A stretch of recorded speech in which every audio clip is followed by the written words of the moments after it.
This video here is going to forever transform your understanding of human psychology. Today, I'm going to be talking to you about what I think is by far the most important topic that a human being can learn about in the 21st century. If you're someone who's interested in your own personal growth and achieving the highest levels of human development that are possible, if you're someone who's interested in learning the deep core values that drive human behavior so that you can make a meaningful impact on society, then today I'm going to be explaining to you spiral dynamics, which is a developmental psychology model which maps out 8 predictable stages that every single human being goes through on their way towards psychological maturity. This model was developed by the psychologist Claire Graves in the 70s and was taken on by Don Beck and Christopher Cohen, where what they've done is they've interviewed tens of thousands of people and have collected all of this data from all kinds of people, from old people, young people, black people, white people, different countries, different jobs, all kinds of different people. And what they've done is they've been able to actually go right to the core of the human psyche to see what are the underlying values that drive all of human thought and human behavior. And amazingly, what we found is that virtually every single human being on Earth is functioning using a specific value system, which will be explained in this video. So this model here, spiral dynamics, is only one of many developmental psychology models. Jane Lovinger has a model called ego development theory. There is Maslow's hierarchy of needs, which is also a developmental psychology model. Gene Gebser and Carol Gilligan have also done a lot of work in this field. So the information I'm going to be sharing with you here is not my information that I made up. This isn't some cool idea, some belief that you can just kind of take on if you want to. This is an actual scientifically validated, evidence-drenched model that actually shows you that human beings, without a doubt, do go through 8 predictable stages of psychological development, and each stage is virtually basically a set of values. It's like a bubble through which you see the world. And I promise you, if you stick with me for this whole video, then I will transform your entire understanding of human psychology and personal development. And you're going to be within the top 1% of people who actually have a deep understanding of what is going on here on the big picture level. In our society today, we have the culture wars where the left is fighting against the right, the atheists are fighting the religious people, the feminists are fighting against the conservatives, and everybody is fighting, squabbling, and flinging shit at each other, because really what's happening at the core level is that there's a fundamental clash of value systems that's going on. Human beings each inhabit a different value system. So if you're at a specific stage in spiral dynamics, you're going to fight against all the other people who are at different stages than you are. So if you can be the rare person that actually understands from a big picture level how these stages look, how they think, what they believe in, then you're going to be able to zoom out and actually really be able to see what's going on. And once you have clear, accurate perception of the problem, then you're going to be in the position to finally fix it. In my opinion, There's absolutely no way to make a meaningful change in our current society with all of these complex issues and social problems like pollution, racism, income inequality. I personally believe it's impossible to make a genuine impact on any of these issues without first understanding the clashing of value systems that causes all of these problems in the first place. All right, so let's get right into it. Spiral dynamics posits that there's 8 main stages of human development, and each stage has a color code. So every human starts in stage beige and then moves up to stage purple, red, blue, orange, and green. And if healthy development continues, will move through yellow and eventually reach turquoise as the epitome of the self-actualizing individual, the highest potential for human development that we have data for today. So you can think of each one of these stages as kind of like a bubble of reality. Every single one of these stages has a core set of values, things that this stage thinks is important in life, what you believe is important in life. What are you motivated towards? What are you motivated away from? What do you love? What do you hate?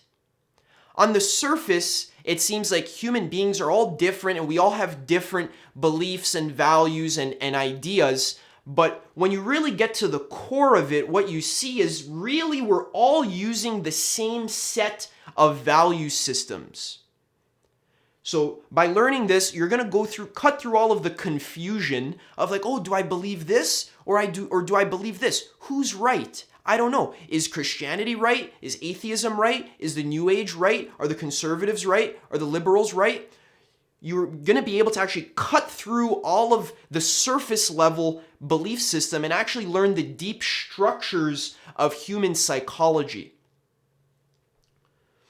So you can think of every single stage as not like the surface level beliefs, like the content of what someone believes, but this is actually the core driving force that causes them to believe what they do in the first place. So if someone's a liberal, yeah, on the surface they have the liberal ideology. Yeah, we need free healthcare, we need free daycare, we need more investment in social causes and environmental causes. That's the content of the liberal belief system. But underneath the actual core driving, motivating force, we will see is actually a specific value system, which is hidden. And you can only find these value systems by doing these big studies, by gathering tons of data and organizing it like these researchers have devoted their entire lives to doing and have done some amazing work, which I'm excited to present to you right now. So every single human starts their lives in stage beige. And what stage beige means is that it is just basic organism survival. So stage beige is a pre-verbal stage. You can think of an infant or even a senile elderly person who has Alzheimer's, their brain is deteriorating, they don't really know how to speak anymore. And all stage beige is worried about is just getting food, water, and shelter. So stage beige doesn't have the ability to speak. It's just like the most basic organism. You can think of like a human infant. They don't have higher thoughts and concepts. All they care about is change my diaper, give me food, and make me feel safe. All right? So that's stage beige. And as human development continues, as the infant starts to grow up, the brain continues developing, and now comes online the ability for the brain to start creating symbols and concepts. So when the brain starts actually understanding reality and conceptualizing reality and realizing, hey, this is me, that's my mom, that's my dad, that's a cat, that's a tree. When the brain is able to create labels, then that's when beige starts to move into purple. And stage purple is characterized by the words kin spirits. Some great examples of stage purple are very primitive Aboriginal tribes or African tribes, Amazonian tribes. This is the tribal stage, where the human consciousness moves out of this selfish survival mentality where it's just food, water, shelter, but now is actually able to bond with a community, and specifically the tribal community, so my internal family. So stage purple is 100% devoted to the well-being of its tribe. The self in a stage purple worldview, the self is not seen as different from the tribe, but the self is one with the tribe. What the tribe thinks is what you think. Whatever's important for you is what's important for the whole tribe. So societies in stage purple usually have about 30 to 50 individuals. If you study anthropology, you'll know that human beings are a tribal species. So Homo sapiens have always been in tribes where we're kind of bonded together by the common goal of surviving everyone in the tribe, because the tribe helps the individual survive.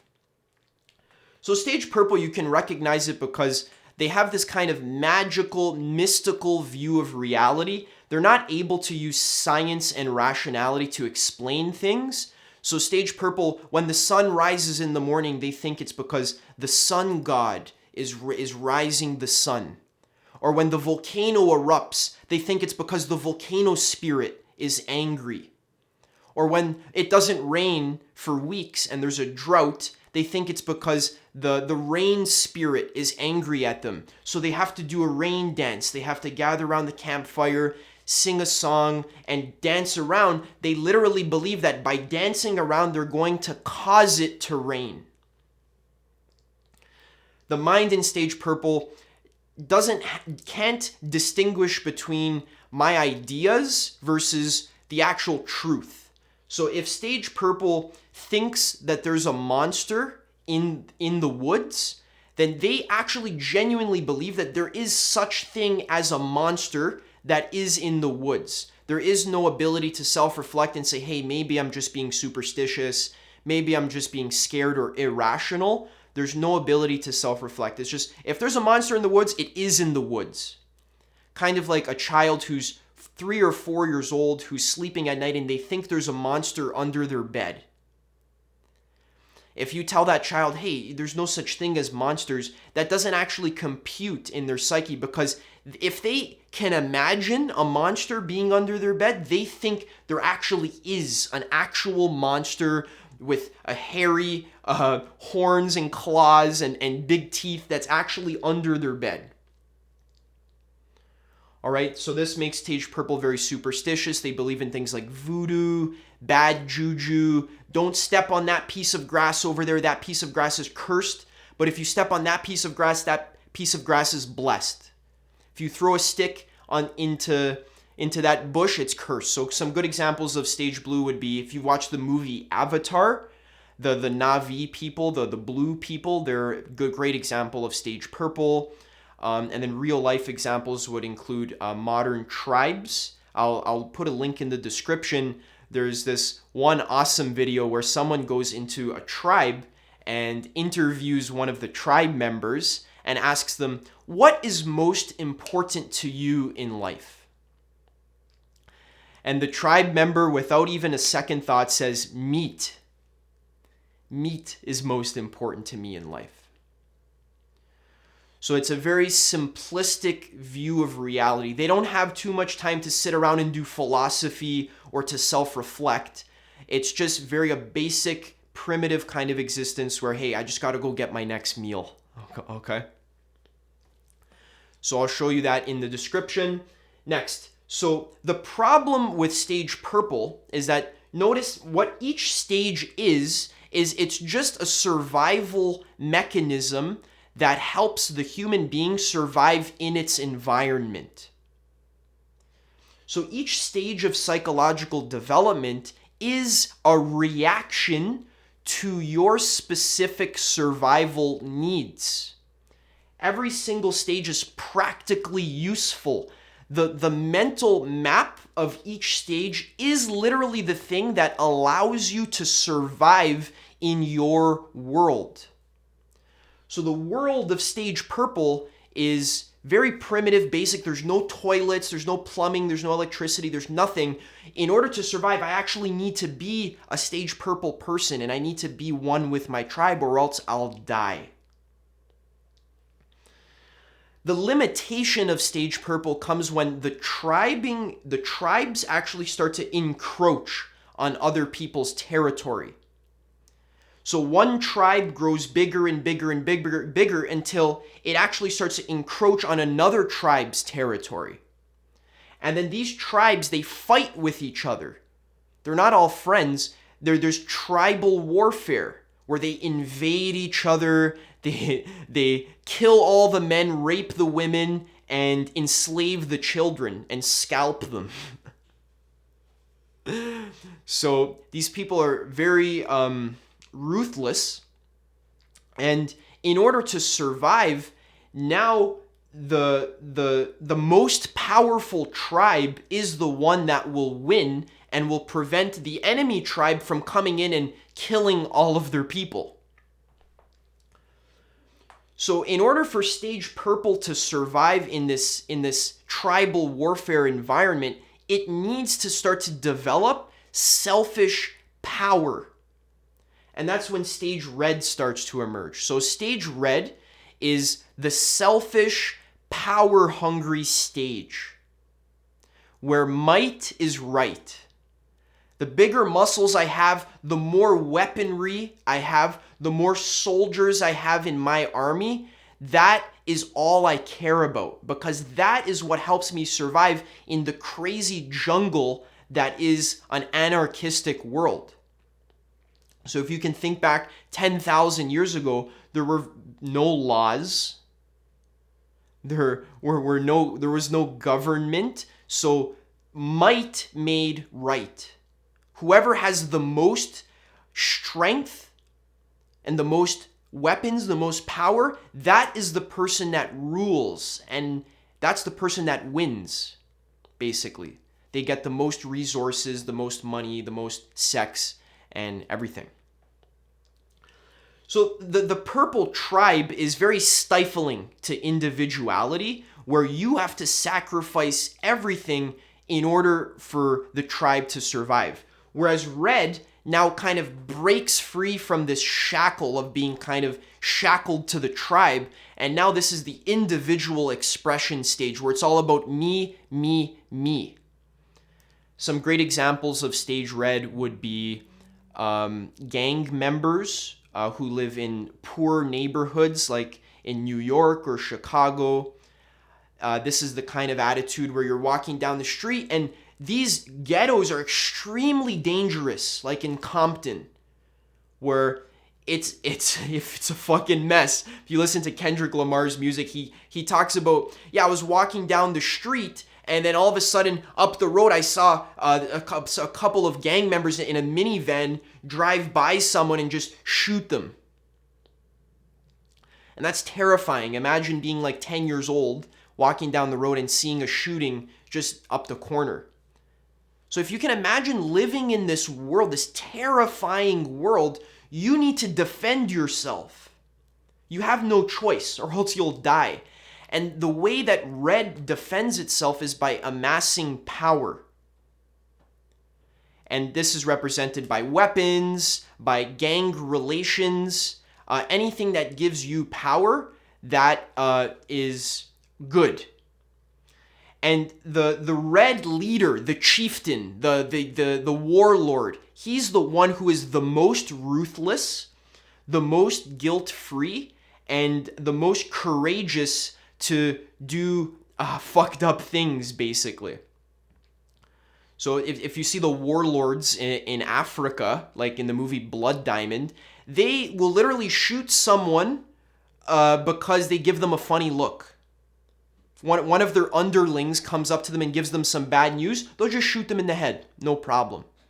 And the reason why Red does that is because they need to give off this air of strength and this ruthlessness so that nobody fucks with them.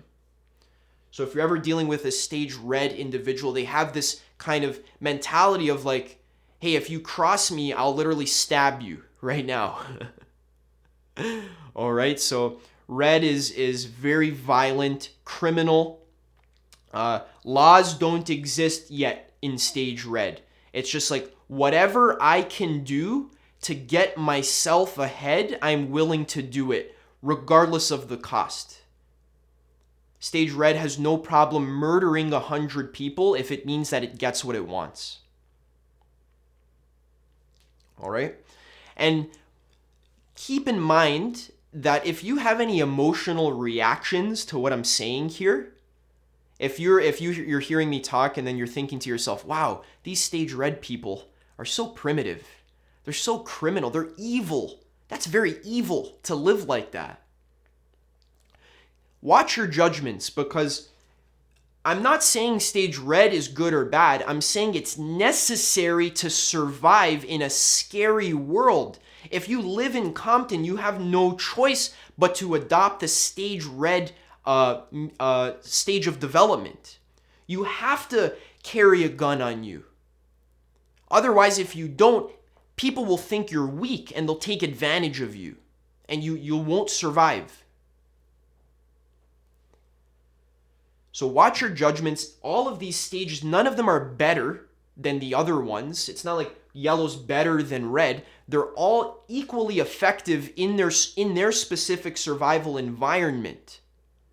And it's all a matter of match. So if I'm stage red, but I'm living in a green society, then I'm not matching up to the values.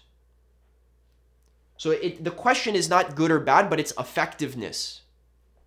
And speaking of effectiveness, the problem with stage red, the transformational dilemma, which forces red to continue evolving, is that you can't live your whole life murdering and raping whoever you want. It's a very selfish, egotistical way to live, and that eventually backfires on the self. Where maybe they murder someone, and then that person's brother comes and then murders your sister or your mom. So this kind of world is not very fun to live in. It's an anarchy. So eventually, one warlord who is the most powerful, he dominates all the other tribes, and he kind of unifies them and brings them together like Saddam Hussein. He unifies everyone and brings them together through pure force and ruthlessness. And this actually works for bringing a bunch of people together under one empire, like Julius Caesar. This is like ancient Rome was very red. They had red leaders. And that's very important for the warring tribes to unify under one leader. But the problem is that all the lower people, all of the middle class and the lower people, they're basically just slaves to the one warlord.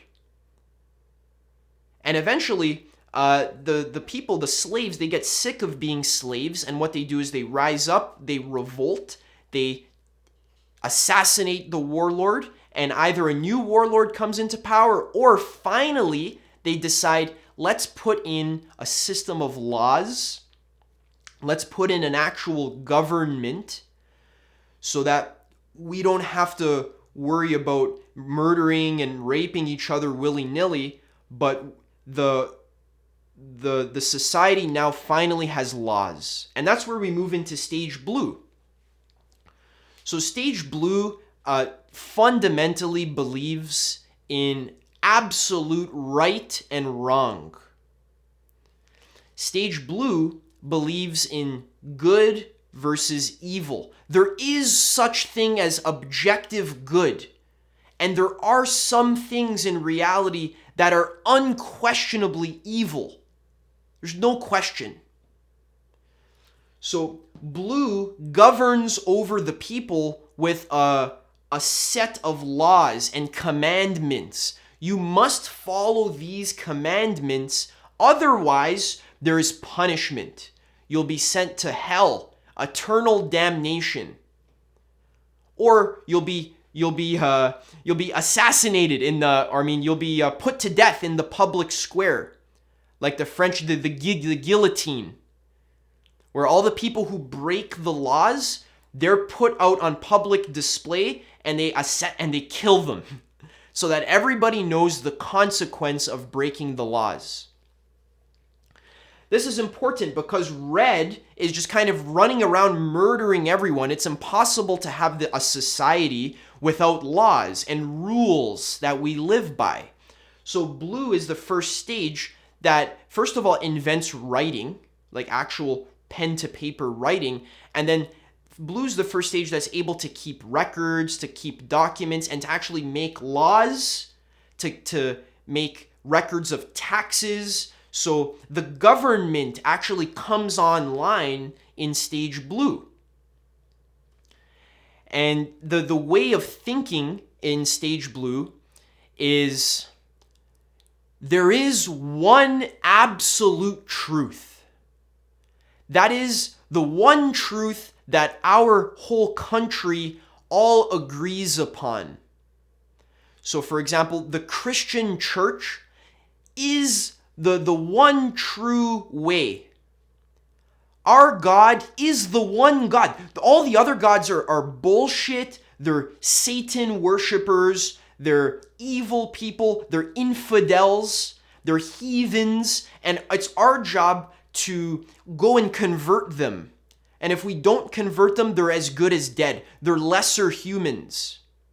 So stage blue becomes very ethnocentric, where all of the people are unified under one creed. And this is very important because otherwise we can't have an effective society in a stage blue time unless everyone basically agrees upon the same rules and laws.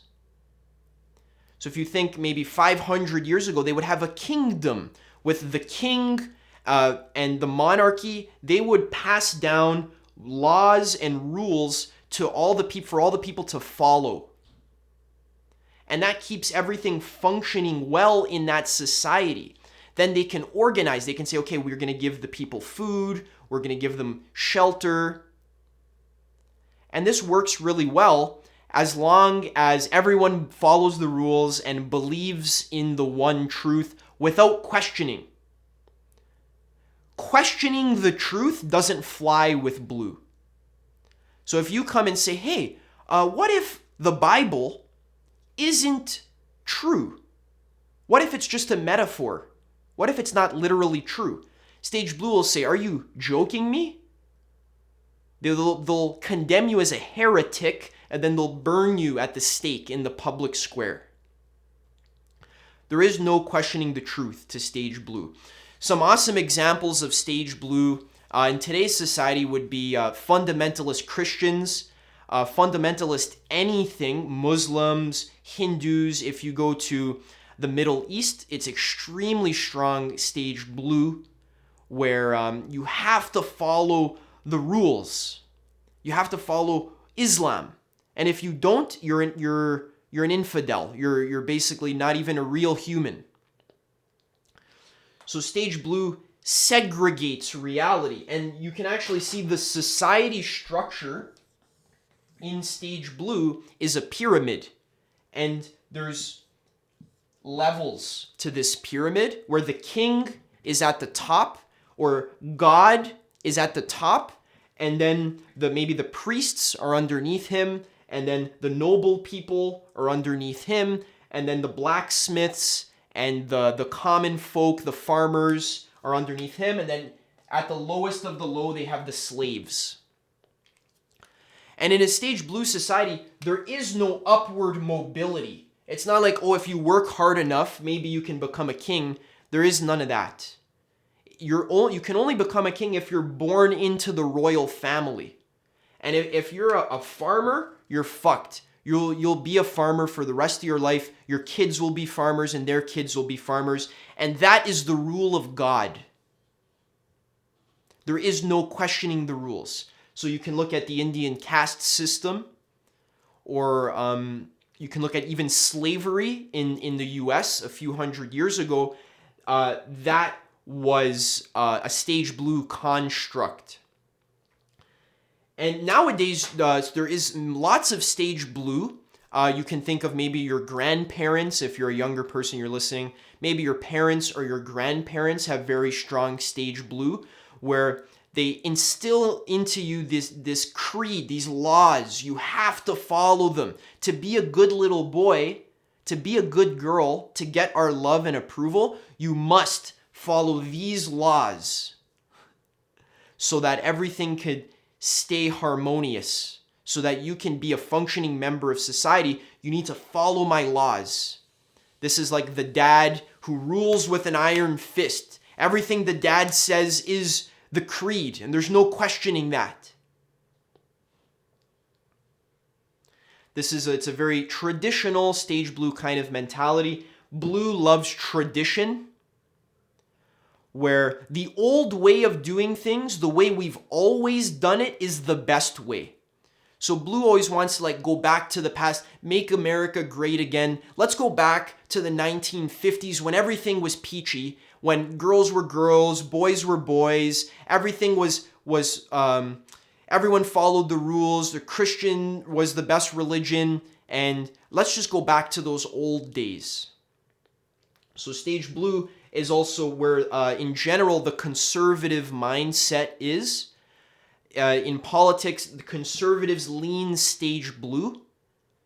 All of the values are stage blue values. It's about nationalism. Hey, our country's the best country. The other countries, China, the Chinese people, don't worry about them. They suck. It's all about America. It's all about Canada or whatever. So stage blue is nationalistic, believes my race is the best race. My country is the best country. And this creates a lot of racism.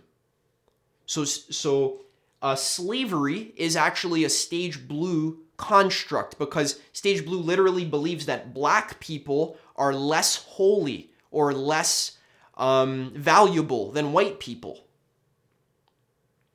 So blue segregates, makes a big distinction between my family and then everyone else. They're all evil. My family's good and holy, and we're all going to go to heaven.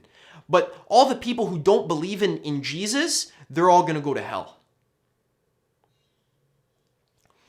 So every single religion in the world is basically rooted in this stage blue value system. This is very important to understand, because many people are like, oh, is Christianity right? Or is Islam right? Is Hinduism right? Or is Buddhism right? How do we know? Well, the answer to that question is they're all right and they're all wrong. If the religion is functioning from a stage blue level of consciousness, it's wrong. Not that it's wrong, but it's limited. It's right in its own way. And as we move up, you'll see that the mindset of the human value system becomes more cosmopolitan, where we're able to actually include and embrace and integrate more perspectives, where it's not just my perspective, but it's all perspectives, and we'll see that change. All right, so the limitation of blue is that it stifles creativity. It stifles individuality. Sometimes the rule of law is too strict, and it actually creates a lot of issues where the government just has 100% control over the people, and anyone who disagrees with the king is put to death immediately. This stifles a lot of creativity. It stifles individuality. It halts progress. And this isn't a sustainable way to live. So once we get the laws in order, then now we're all following the laws. But okay, what about me? What about my success? So the thirst for individual success starts to be rekindled, and that's when we move into stage orange. So notice there's a pendulum that's swinging back and forth between two poles. On one pole, we have self-expressing, which means selfish. And then on the other pole, we have self-sacrificing or selfless. And one is not better than the other. We just see this pendulum swinging back and forth. So beige is a selfish stage. But then we move into purple, which is all about the tribe, sacrificing the self for the tribe. And then we move back to selfish, red, power, me. I'll fuck you up if you cross me. And then we move back to self-sacrificing, which is blue. It's like, hey, I'll just follow the laws, I'll follow the rules, and then my whole country can live in harmony so that I can get a reward in heaven, in the afterlife. So now we're moving back to selfish in orange, which is where Western society is at. And as we move into these higher stages, you're going to see how powerful spiral dynamics is, because now we're actually starting to understand where we are at now. Beige, purple, sure, yeah, they're interesting, but they're not very practical. But now as we start learning about blue, orange, and green, you're going to start to see, holy fuck, I'm in this stage, my friends are in this stage, my family, and I didn't even realize that there's movement to grow up. There's stages above me. So stage orange is the self-expressing stage where it's all about success and winning the game of life. Stage orange now is the birth of science, the birth of the scientific method, questioning the truth. How do we know what's true? What method can we use to discover the truth? In stage blue, there was no question at all. When Galileo had his telescope and he was counting the planets, he was saying, oh, I count 8 planets, but the priests are telling me that there's only 7 planets. So when he went to go question them, the priests actually got very angry and they exiled him. They said, no, there's no way that there could be 8 planets. Oh, what is this telescope? Oh, you counted them? That instrument, whatever telescope you're using, that must be the devil's instrument. That's just the deception of the devil. Because the book says that there's 7 planets. Our priests tell us that, so there must be 7. There's no questioning that. We can't be wrong. So orange is now very rationally minded. What if I'm wrong? How do I discover the truth? Is it true that Noah actually gathered 2 of every single species of animal? 2 grasshoppers, 2 giraffes, 2 pangolins, 2 armadillos, 2 crocodiles, 2 lions, and actually brought all of them on his ark? How's that even possible? So this mindset of questioning authority, this is what arises in stage orange. And now the mind is all about business, individual success. I want to make my killing in the marketplace. I want to make my money. So for the first time ever, now orange starts to allow for individuals to move up the ranks in society. In blue, everyone was stuck. But now in orange, you can go from poor to rich. You can go from rags to riches. If you provide enough value to society, if you make a good product and sell it in the free market, then the market will reward you with money, with fame, and with power. So you can become a millionaire. Anyone can become a millionaire. So for the first time, Orange believes in equal opportunity. This is the Constitution that the United States of America was built upon. The unalienable right that this Constitution is written with the self-evident truth that all men are created equal and deserve equal opportunity. So Orange is now, it's a more of a competence society. So like whoever can manipulate the system to make all the money for yourself, then you deserve it because you won the game. So great examples of Orange would be businesses that only care about the bottom line. So like Wall Street, these giant corporations, like I always think of Lay's chips for some reason, just because it's like the most basic chip brand where you know for a fact that they cut all the corners. They got the cheapest potatoes, the cheapest work, the cheapest labor, the cheapest factories. Everything's cheap so that they can make their chip bags $1.99. So what Lay's has done is all they don't care about making the best product. They care about cutting as many corners as possible just to maximize profits. This is a very Stage Orange mentality, where Orange kind of has this mentality where it's like, whatever I can do to make money is worth it. So Orange is interested in all these get-rich-quick schemes, trading stocks, like, oh, if I just buy some Bitcoin and then sell it, then I'll become a millionaire. So Orange isn't interested in like providing actual value to society. It's more about what kind of opportunity can I find to just kind of make a quick buck. Orange is very opportunistic. Always thinking, walking down the street thinking, oh, that's a good business idea. I could take that idea, I can patent it, and then I can sell it and make $1 million. Then I can go move to Jamaica and sit on the beach for the rest of my life because I win the game of life. So Orange is very scientifically minded as well, very rational. If something doesn't make practical sense, then it basically doesn't exist.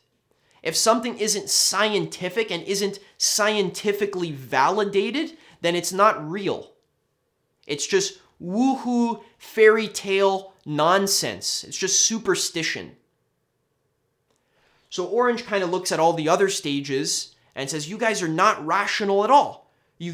Blue's believing in the Bible.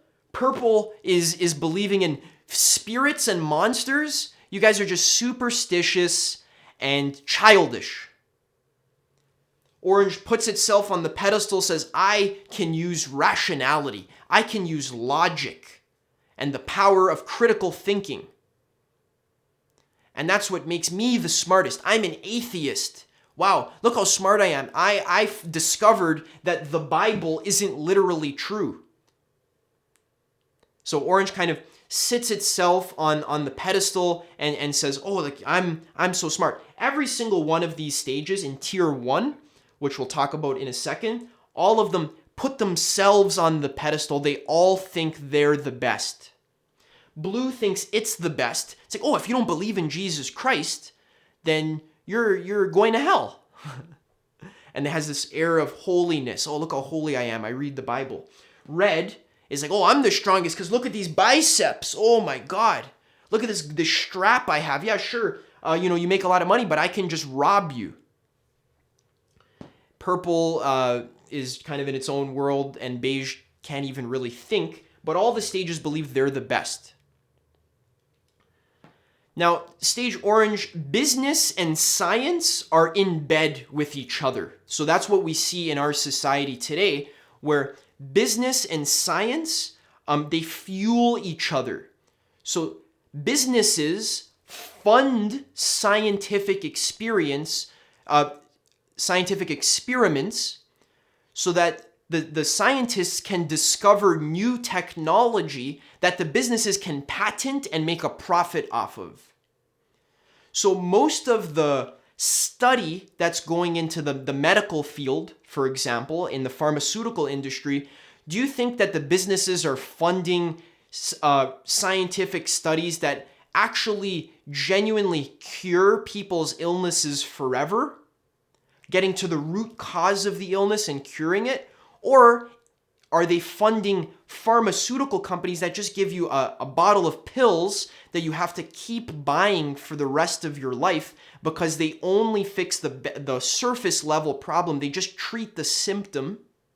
It's like, oh, if I have a rash, just put some cream on it and it goes away. But really the cause of the rash is because your whole body is laden with heavy metals and you're stressed out and you don't know how to meditate and relax. That's why you have a rash.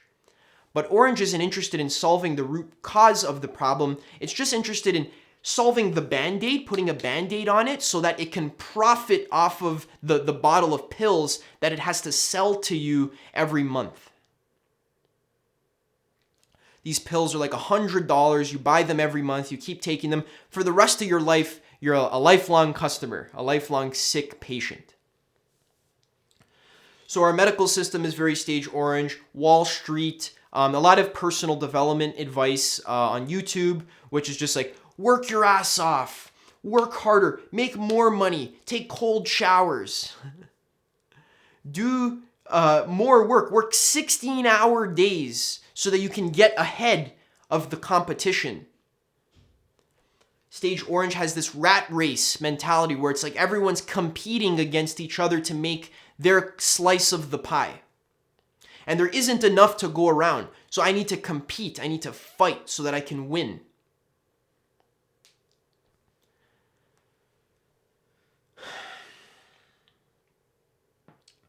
All right, so stage orange, the limitations of stage orange are, first of all, that reality is not just a materialistic three-dimensional system where we're just stupid monkeys on a rock, where the only thing that's important is just making money, having sex, and buying nice cars and nice houses.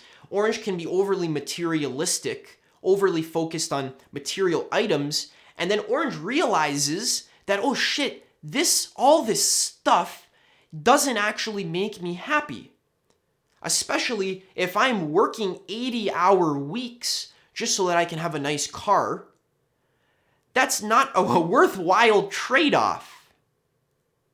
I'm suffering. I'm depressed. My emotions are all fucked up. I have all this trauma. I'm constantly fighting. I'm in the rat race. My whole life is flying by.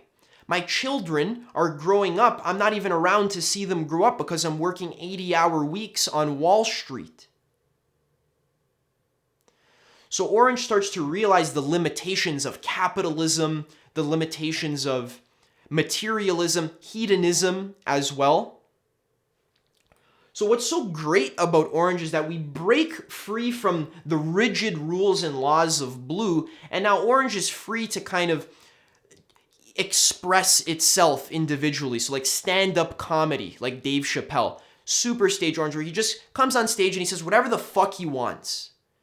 He says, oh, transgender people suck, black people suck, white people suck. He just rips on everyone. It's super stage orange because it's just about individual expression. Freedom of speech is a very stage orange value. But we realize in the process there of just freedom of speech, there are minorities that get segregated, that get pushed to the side, whose voices are silenced. And also, ultimately, Orange is not making me happy. I'm working my ass off to get 99s in school. I'm working my ass off to just achieve. But what am I achieving for? Isn't the point of life just to live and to be alive and to enjoy the moment? If I'm working 80-hour weeks, how am I going to see my children grow up? How am I going to take them to the park? and just appreciate making deep connections with my wife or my husband or my children or my friends, connecting to nature, connecting to the community. Those are the things that are really important in life. I don't care about this stupid $30,000 watch. Yeah, sure, it's shiny, but that's nothing compared to the magnificence and beauty of nature and of my own emotions, exploring my own spirituality and my own consciousness. And this is where stage green starts to arise. So I guarantee that 99% of you listening to this video here are orange-green. And I see that in myself as well. I have very strong orange and green in myself. And notice how now as I start to talk about these value systems, notice how they're actually going to start to resonate with you. So as I talk about green, just notice how it's like, oh shit, this is what life is about to me. But there's more. There's more. Don't get stuck in green, okay? So stage green is all about connecting deeply to the present moment, just having fun, letting loose. Great examples of green would be like the hippie, who's barefoot, who's wearing natural fibers, colorful clothes, long dreadlocked hair, smoking a joint at the music festival, just chilling out. Hey dudes, what's going on? Let's have a great time, man. Oh yeah, peace and love, peace and love. So this hippie mentality where it's all about peace. It's about the environment. Bro, you gotta recycle, dude. Bro, is that a steak that you're eating? You know how bad meat is for the atmosphere? Bro, it's global warming. All the cows, they're all farting. Didn't you see the documentary? Food Inc.? Didn't you see that? Come on, bro. I don't fuck with that shit, man. So this kind of like John Lennon kind of attitude where like, let's just give peace a chance. If everyone in the world just decided that we're gonna stop fighting each other, we're gonna stop having wars, then finally we could have world peace. If every single person on earth just made the conscious decision to just take their shoes off, connect to the land, hold hands with each other, realize how beautiful and precious life is, then we would not have any more wars. If everyone just saw the beauty of life, then we wouldn't have the capitalist businesses polluting the ocean, clear-cutting the Amazon. All of these selfish pigs at Wall Street are the reason why we have all of this income inequality, we have all of this pollution, all of these social injustices. So stage green becomes like a social justice warrior, where literally I'm fighting for what I think is goodness. I'm fighting for the well-being and the equality of all humans. I want all the minorities to get their chance to speak. I want everyone to feel included. I don't want people to be segregated. I want everyone to feel like they're part of the one global community. So stage green is very environmentalist, it's very egalitarian, will give big portions of its income to charity, which is awesome. Green is always fighting for some kind of social cause, protesting. No more justice for Lindsay, justice for Lindsay, right? So stage green is just very involved. Great examples of stage green would be like the yoga mom, or it would be like the hippie, like I said, John Lennon. Other examples would be the Me Too movement. Feminism is very stage green. For the first time ever in human history, now we actually start to give women an equal shot at life. We actually give women jobs. We hire them for positions. We allow them to own businesses and to succeed in the world. And we We are interested in women's voices. Now, stage green still is very idealistic. So their ideals are like, yeah, we gotta save the whales, or we need world peace. Okay, yeah, that's awesome, but it's more difficult than just everyone holding hands and coming to the music festival and everyone just living in eco-conscious earth homes. That's not what's going to create world peace. It's very complicated because still keep in mind, at least 90% of the world's population is still not even in stage green yet. Stage green is a luxury of the Western world, where once we've already moved through beige, purple, red, or blue, orange, once we've moved through these stages and we've grown upon them, now only can we have the luxury of holding hands and being barefoot and enjoying life. And doing some mushrooms, connecting deeply to my spirit guides, connecting to my life purpose. The New Age circle is extremely stage green. See, still green doesn't have a very deep understanding of how reality actually works. It's a very kind of shallow, surface level understanding. Just like, yeah, if everyone went vegan, then all of reality's problems would be solved. This is the woke culture. So it's like, oh, bro, you're so sleep, man. You're such a sheep. Oh, yeah. If you watch the news, oh, you must be a brainwashed sheep, man. All the capitalists, they got you. All the elites, the evil, the elites, the people who have all the money, they're the problem.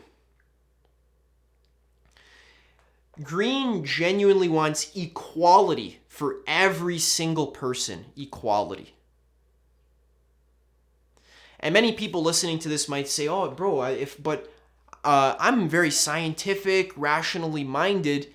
It sounds like you're saying the hippies are above me. What the hell? You're saying the social justice warriors, the snowflakes, they're saying they're above me? And I'm a rational atheist, a scientific libertarian kind of person? Come on. Well, yeah, it's a tough bullet to bite, but if you actually look at the order of psychological evolution, this is how it works, unquestionably. You can't skip stages. If you think, oh, Adam, yeah, I love this model, but maybe I'll just put orange above green, just because that serves my selfish agenda a little bit more. No, I'm sorry, that's not how it works.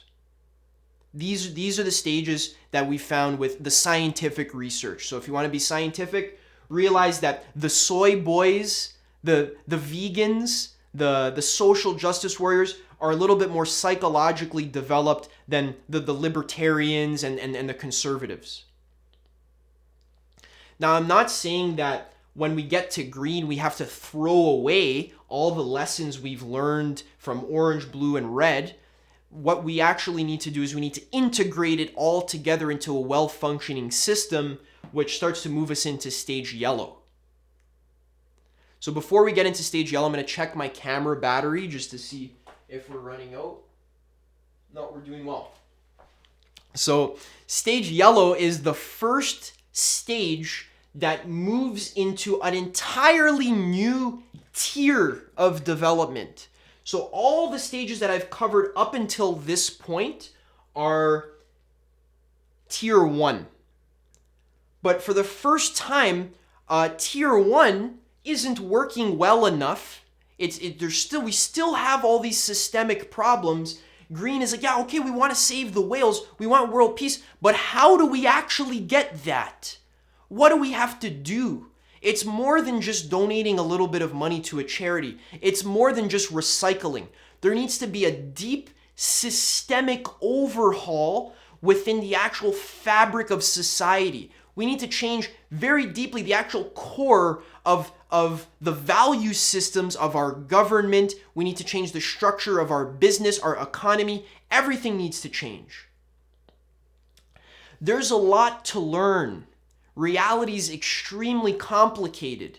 So stage green has this kind of childish idea where, oh, if everyone was just more woke, then reality would be solved. When we first get into meditation, we start doing, a meditation retreat, a yoga retreat, we start eating healthier. That's all good stuff. Very important. But then we start to judge and demonize all the other people who aren't there yet. And this is why Ken Wilber calls green sometimes the mean green meme. Meme is like, it's another word for stage, the mean green. Where green, what happens is it actually starts to become oppressive. Where what green really wants is equality for all, but the way it does that is in an oppressive way. So it's this is the saying, we hate hatred, or we will not tolerate intolerance, or everyone's perspective is equal. Unless you don't think that everyone's perspective is equal, then you're wrong. So this kind of contradictory way of thinking where green is the highest of the first tier stages, so it's kind of looking down and saying, wow, all these people are all snooze. They're not interested in diet, in spirituality, in astral projection, in law of attraction. They're all asleep. They're not spiritually connected to their core. They don't know about crystals and sage.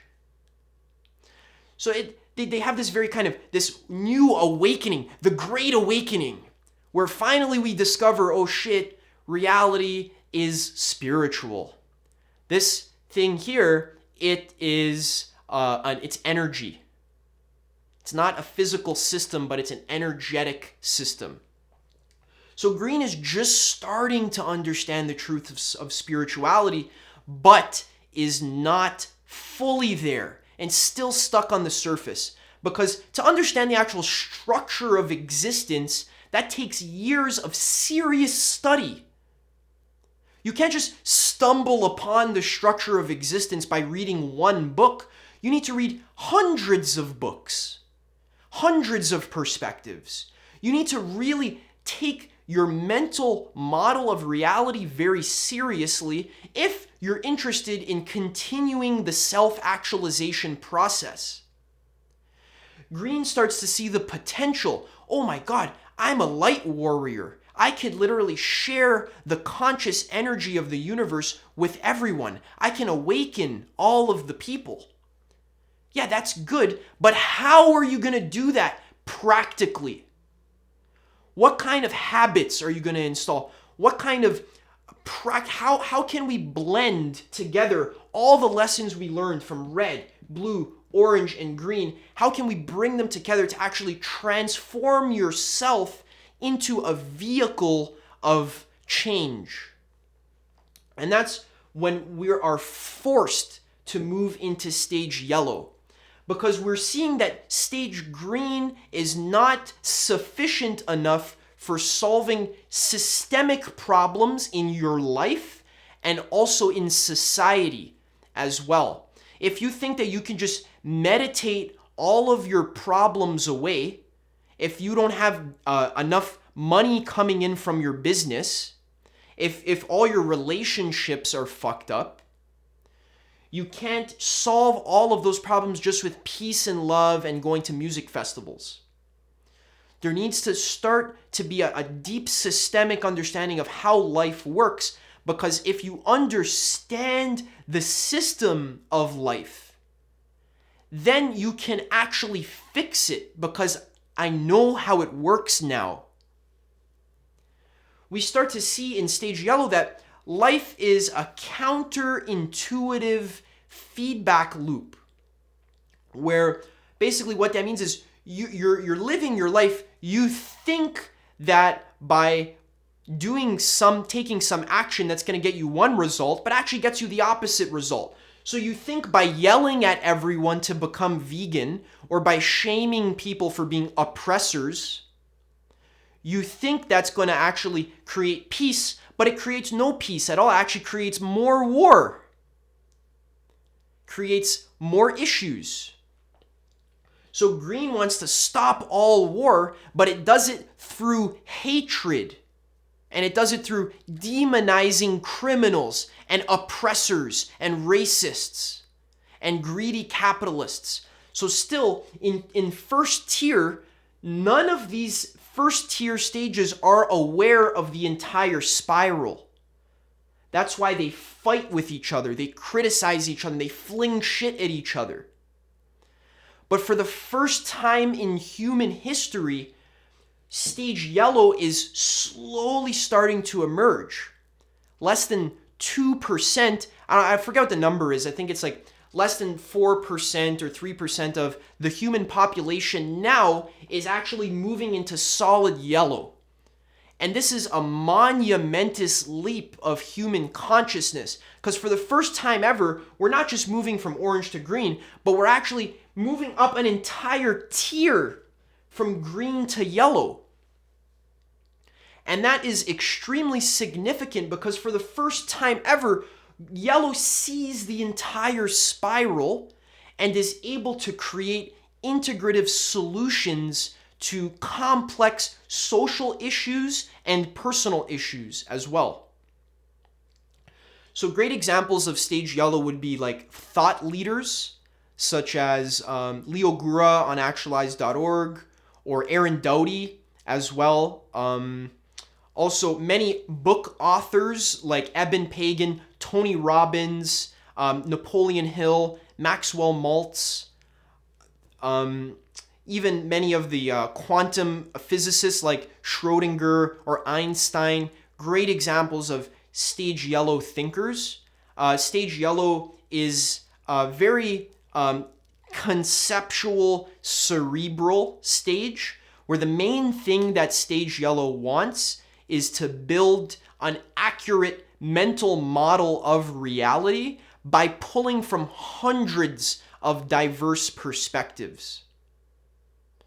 So green thinks, yeah, okay, sure, we should hear everyone's perspective, but green doesn't have the ability to organize the perspectives and to realize, okay, this perspective is more integrated and more useful, where this perspective here is kind of nonsense. Green thinks, oh, everything's equal. If this guy comes and says, oh, reality is just like is like the evil dream of like a space monkey, and you just like make something up, green will just be like, oh wow, thank you for sharing your opinion, thank you very much. But yellow is like, hey, I don't think that's true, because I've studied hundreds of diverse sources, and what yellow's interested in doing is pulling from hundreds of different sources, high quality sources from different perspectives. So not just science, not just New Age, but science, New Age, different religions, Christianity, Buddhism, Hinduism, pulling them together, learning about politics, learning about history, learning about psychology, which is the main one, human psychology. And now when we start to fit together all of these perspectives, trying to build like a theory of everything, the YouTube channel Theory of Everything is a very stage yellow YouTube channel. We're trying to make a theory we're trying to understand all of reality in our mind. So we're still in the mind, we're still stuck up here, but our minds in stage yellow become very flexible, very good at jumping between different perspectives and organizing them on a hierarchy and saying, okay, this perspective here is more whole, it's more integrated, it's more compassionate, it's able to accept and embrace more parts of reality. So one way you can tell if a perspective is a high quality perspective is if it is not judgmental, demonizing, or segregating in any way. So stage yellow is on the lookout for the highest quality, most evolved perspectives that are available to us. And think about how amazing it is now that we live in the age of the internet, where at our fingertips we have the ability to just do a Google search and find Hundreds of diverse sources, perspectives, Zen teachers, success coaches, business experts, relationship experts. All of this information is available to us at our fingertips. And many people might be overwhelmed. They say, oh, this is too much information. But Stage Yellow doesn't get overwhelmed. Stage Yellow is like enjoying it. It's like, oh, beautiful. I love this kind of like library of perspectives. Stage Yellow's favorite place to be is in a library where you see all the books. You're like, oh, I want to read this one. And I'm going to read this one. All the nonfiction ones. It's like, oh, I'm going to read this one and this one. Because you literally just want to learn everything there is to know about reality. Just understanding for understanding's sake. Because reality is so interesting. There's so many cool fucking things that you can learn. But the problem is that you're not self-actualized enough to realize that the opportunity that we have available to us to actually understand, first and foremost, what existence actually is. Not pretending like I understand, like Stage Green. It's just like, oh, it's just, I'm a human being having a temporary human experience, or I'm a spiritual being, I'm a light warrior. Yeah, that's all lip service. It's just words. There isn't any actual systemic understanding of structure, the actual structure of existence. Sure, okay, reality is energy. Why is it energy? Why? Why isn't it something else? So Yellow's favorite question is, how does this work? Why does it work like that? How can I use this system that I'm studying? How can I use it to uplift all of humanity, to actually create a system that helps the growth of humanity? So these second tier stages, Yellow and Turquoise, they're what Don Beck calls spiral wizards. So what this means is that Yellow is actually interested in transforming itself into a vehicle of transformation. If you haven't seen Tony Robbins' movie, I Am Not Your Guru on Netflix, I highly recommend going to watch that, seeing an awesome example of Yellow and even Turquoise, where Tony Robbins is 100% dedicated with all of his soul and all of his passion. He spent his whole life studying business, relationships, psychology, success, spirituality, studying all these perspectives, bringing them together, and then actually creating live events where he is able to practically transform other humans' consciousness. It's a very Stage Yellow thing to do. Stage Yellow wants to become an instrument of change, to become a thought leader. All right, stay tuned. I'm going to change my camera battery. Don't go anywhere. I'm going to come right back with Stage Turquoise, the highest stage of human development. All right, we're back. So Ken Wilber and Don Beck and even Claire Graves, the people who invented spiral dynamics. Ken Wilber did not invent spiral dynamics, but he talks a lot about it. And Claire Graves, the founder, he specifically mentioned how the shift from tier 1 to tier 2 is a monumentous leap of meaning. Because for the first time ever, Stage Yellow starts to realize that reality is a conceptual construct. Reality is literally made of beliefs and ideas. And for the first time, Yellow is able to go sufficiently meta enough to zoom out far enough so that we can actually see, oh my God, nothing has any inherent meaning. Nothing means anything. There's no meaning at all. Life is meaningless. And then Yellow realizes, oh, there's no such thing as one perspective that has inherent meaning. Life has the meaning that we choose to give it. So Blue would say, oh no, the Bible is meaningful because it's the Bible. It has its own meaning. Yellow says, no, that's nonsense. Nothing has its own meaning. Meaning is made up. It's a psychological construct. It helps us survive. In order for us to make sense of the world, we create all these beliefs and ideas and dogmas, and we use them to navigate our lives, but we don't realize that all of these ideas that we're creating, at the end of the day, they're ideas. And we've confused our ideas for actual reality. So yellow, for the first time, is starting to see the problem of confusing your map for the territory. So all of tier 1 is confusing the map for the territory. They think that whatever they believe is true and right and correct without any question. There's no interest in self-reflecting at tier 1. But as we move into tier 2, yellow and turquoise, now self-reflection is the norm. Yellow starts to realize, if anybody's going to trick and deceive me, it's my own mind. Tier 1 is like, oh, the elites, they're deceiving the masses. Oh, it's the news's fault. Oh, it's the religious people's fault. Oh, that YouTuber over there, he's creating content that's deceiving other people. But I'm not deceived. I'm the one who's going to go save everyone. That's how everyone thinks. Everyone in tier 1 thinks that they're going to go save the world by just converting everyone to their stage. And that's why we have the shit-flinging contest of the culture wars. But finally, when we move into tier 2, we realize, oh, I'm the problem.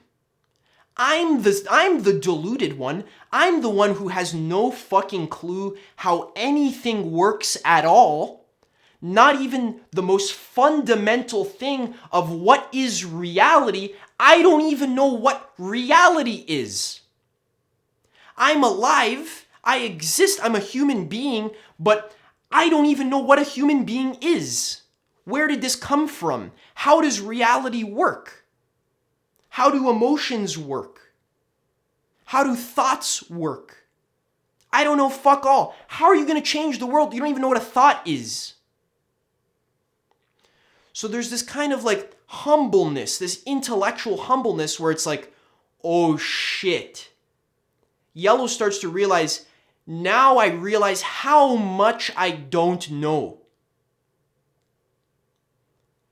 So all the first tier stages, they think they know everything. It's like, oh yeah, maybe there's some things we don't know, but they're like out there. We'll figure them out eventually. Yellow's like, no, wait a second. I don't even know what this present moment is. I have no clue what it is. And if you think you know what it is, you're automatically wrong. Because the present moment cannot be known on the level of mind and concepts. If you write a comment and say, oh, Adam, I know what the present moment is. It's atoms, and it's science, and it's string theory, and it's energy. See, all of those, they're just concepts. They're just ideas. And by definition, reality itself is not a concept or an idea. So if you come and tell me, oh, reality is this, you're not aware that you're confusing the map for the territory. Before you can say reality is energy, you have to first say that so reality exists first, and then you can come on top of that and say, oh yeah, it's energy, it's this, it's that. But you're not realizing that reality exists first. Regardless of what you say what it is, what you think it is, what you've read that it is, at the end of the day, reality is right here. And that's when we are forced to move into stage turquoise. Because yellow is doing a great job with all these mental models and ideas. We're learning and learning and learning. But eventually we get to the point where we realize, once I've studied hundreds of different perspectives, all that the sages and the mystics and the enlightened masters, what they're telling me to do is to let go of all of these models, all of these ideas that I cling on to let go of them. And to actually transcend the mind, to go beyond thoughts and concepts and just rest in pure being. What is it that exists before the mind starts thinking? What is it? Don't give me an answer, because that would be a thought. Just be silent and ask yourself, what is it that exists before the mind starts thinking?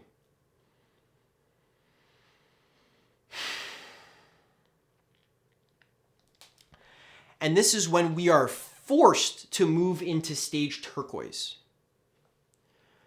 Because the problem is that yellow is so stuck in the mind, is so addicted to learning and reading and collecting all of these new concepts, putting together the puzzle of reality, trying to create a theory of everything. But at the end of the day, you cannot understand what reality is unless you're grounded directly in being, which is the source of reality itself.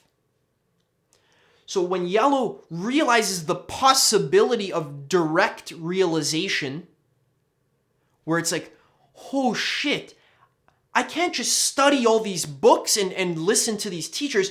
I need to actually figure out what reality is directly, without thinking about it, but by experiencing it with awareness, with direct insight. This is when stage turquoise starts to emerge, where the human being now is actually reaching up into superhuman levels of development. Where now, as we start going into stage turquoise, these people are like extremely rare. Less than 0.1% of the population are solid turquoise. And you'll find turquoise people, they're almost always leaders, thought leaders, sages, mystics, who've devoted their whole lives to personal development. Many stage turquoise people are old. They're like 40, 50 years old, because it just takes so much learning and so much work and effort and spiritual practices, direct practices that you have to do in order to actually get to stage turquoise. But I'll teach you a shortcut for how to get to stage turquoise, but I'll save that for in a couple minutes. I'll talk to you about it.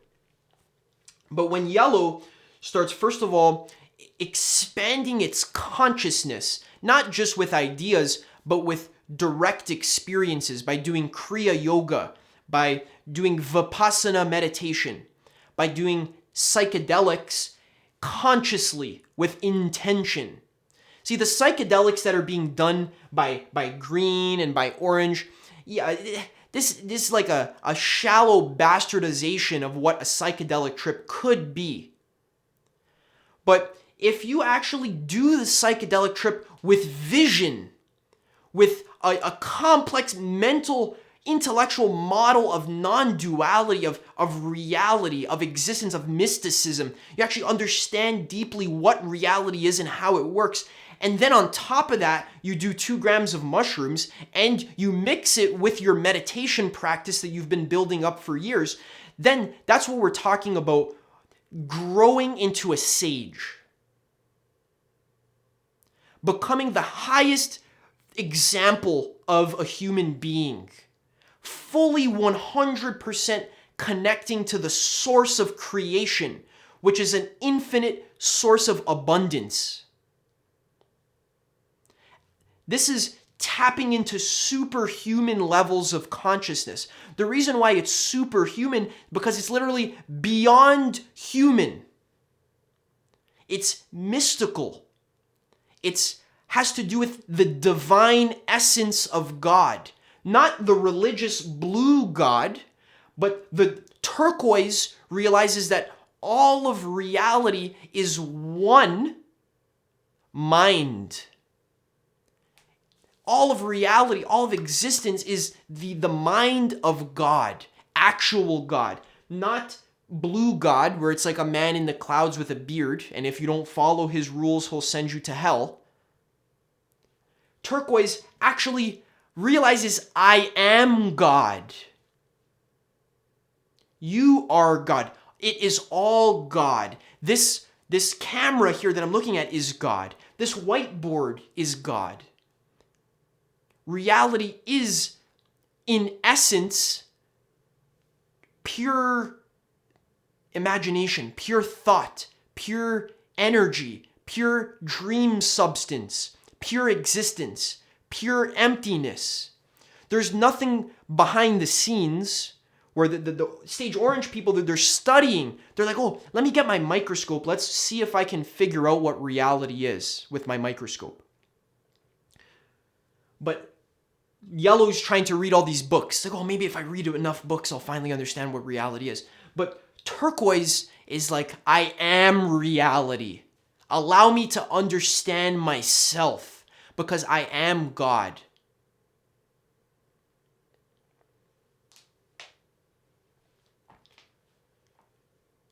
And that is the highest example of what is possible for human beings. Now, there actually are stages above Turquoise, but there's really no point of talking about it because for many of you, it'll take the next 10 or 20 years. If you practice diligently, you follow along with me and other awesome teachers, then the goal here basically is to get you as high as possible in spiral dynamics. And the reason why is because if we want to make lasting change in the actual structure of our society, if we want to stop clear-cutting the Amazon, or we want to actually stop this cycle of trauma where everyone just passes on their trauma to their kids and their kids and their kids, and it's just like nothing's working, the way you solve that is by developing yourself into an instrument of change so that then you can share your wisdom and your love and your knowledge with other people so that they can change as well. And then all together, we will evolve the collective consciousness of society. So Turquoise starts to realize that the magic key of all development, the one thing that everything boils down to is how high is your awareness? How high is your consciousness?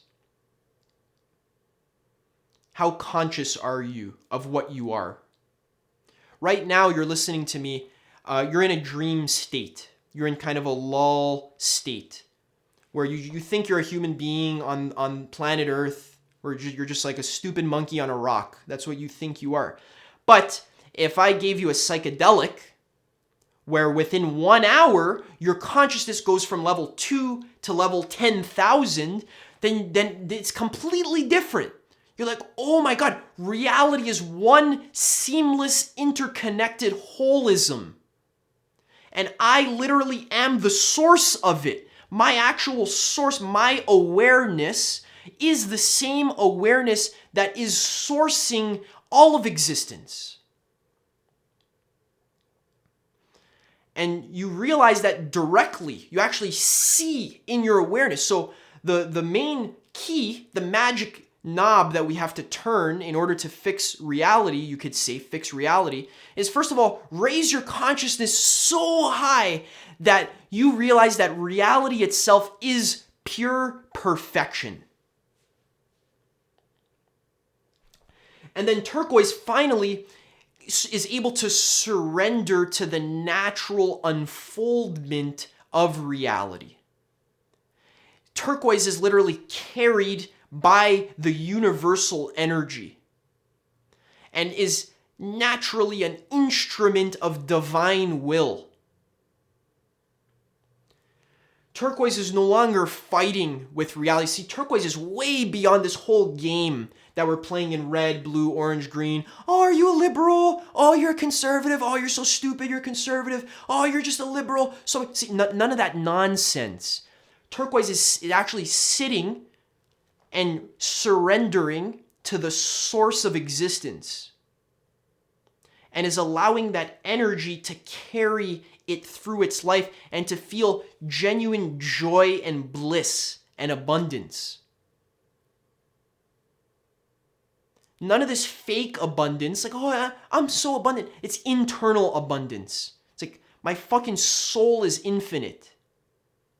And again, we're not just saying this. It's not like lip service. So green is a lot of lip service. It's It's a lot of like, oh yeah, my soul's infinite. Yeah. See, no, turquoise doesn't even have to say it because you feel it. If you've ever been in the presence of a turquoise individual, I'm very lucky to have been in the presence of a few turquoise individuals. The energy is out of this world. They can awaken you without even opening their mouth. They don't have to convert you to their ideology or their belief systems. Like, oh, you have to believe in Jesus or else, you're just a Satan worshiper. You've been corrupted by the devil. See, no, none of that. Turquoise just fucking sits there and you awaken.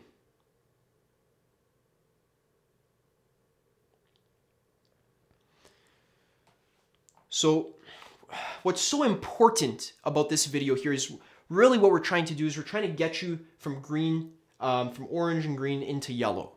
Because at least if you're in yellow, now you're not in this rat race of this shit flinging contest.